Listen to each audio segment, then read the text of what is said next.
નમસ્કાર મિત્રો, સ્વાગત છે તમારું આપણી ચેનલમાં। મિત્રો, કપાસના ભાવમાં એકાએક મોટો જબર ફેરફાર જોવા મળ્યો છે।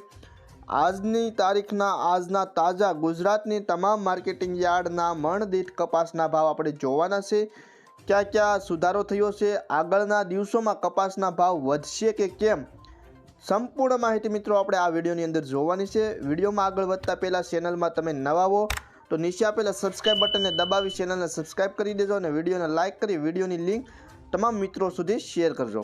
તો જોઈ લે તમામ માર્કેટિંગ યાર્ડના ભાવ। સૌપ્રથમ ગોંડલ માર્કેટિંગ યાર્ડના ભાવ જોઈએ તો 1251 થી 1476 રૂપિયા, બોટાદ 1290 થી 1530 રૂપિયા, જામનગર 900 થી 1405, જસદણ 1310 થી 1505, જામજોધપુર 1350 થી 1501, ભાવનગર 1000 થી 1466, અંજાર 1400 થી 1465, કાલાવાડ 1100 થી 1453, કડી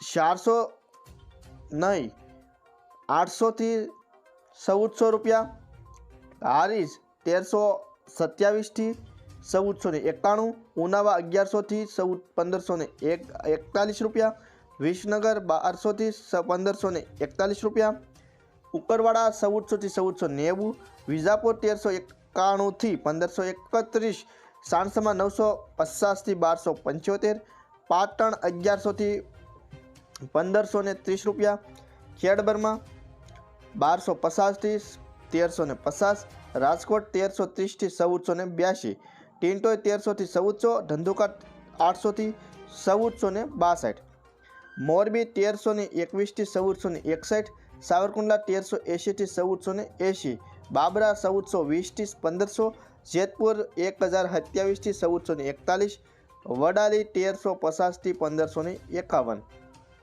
ખાંભા 1225 થી 1450, વિરમગામ 1312 થી 1465, ધારી 1250 થી 1415, ધ્રોલ 1200 રૂપિયા થી 1437, ડોળાસા 1230 થી 1432, હળવદ 1100 થી 1462, વાંકાનેર 1250 થી 1450, માણસા 1252 થી 1519, હિંમતનગર 1290 થી 1450, સિદ્ધપુર 1291 થી 1500, જોતાણા 1235 થી 1400, અમરેલી 850 થી 1486 રૂપિયા।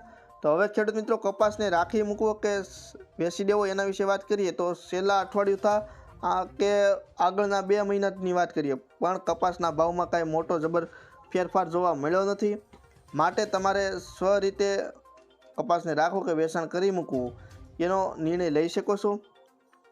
અને વાત કરીએ મિત્રો, હવે તમામ ખેડૂત મિત્રોએ ખાસ ધ્યાન દોરવું જોઈએ અને ભાવ અંગે ખાસ એકતા રાખી અને સરકાર સમક્ષ રજૂઆત કરવી જોઈએ। કપાસના ભાવ 2000 થી 2500 આટલી મોંઘવારીના સરખામણીમાં હોવા જોઈએ, પરંતુ એ ભાવ અત્યારે યોગ્ય મળતા નથી। ખોટ ખાય અને ખેડૂતો કપાસની ખેતી કરતા હોય એવું જોવા મળી રહ્યું છે। માટે ખેડૂત મિત્રોએ એકતા રાખીને રજૂઆત કરવી જોઈએ ભાવ અંગે।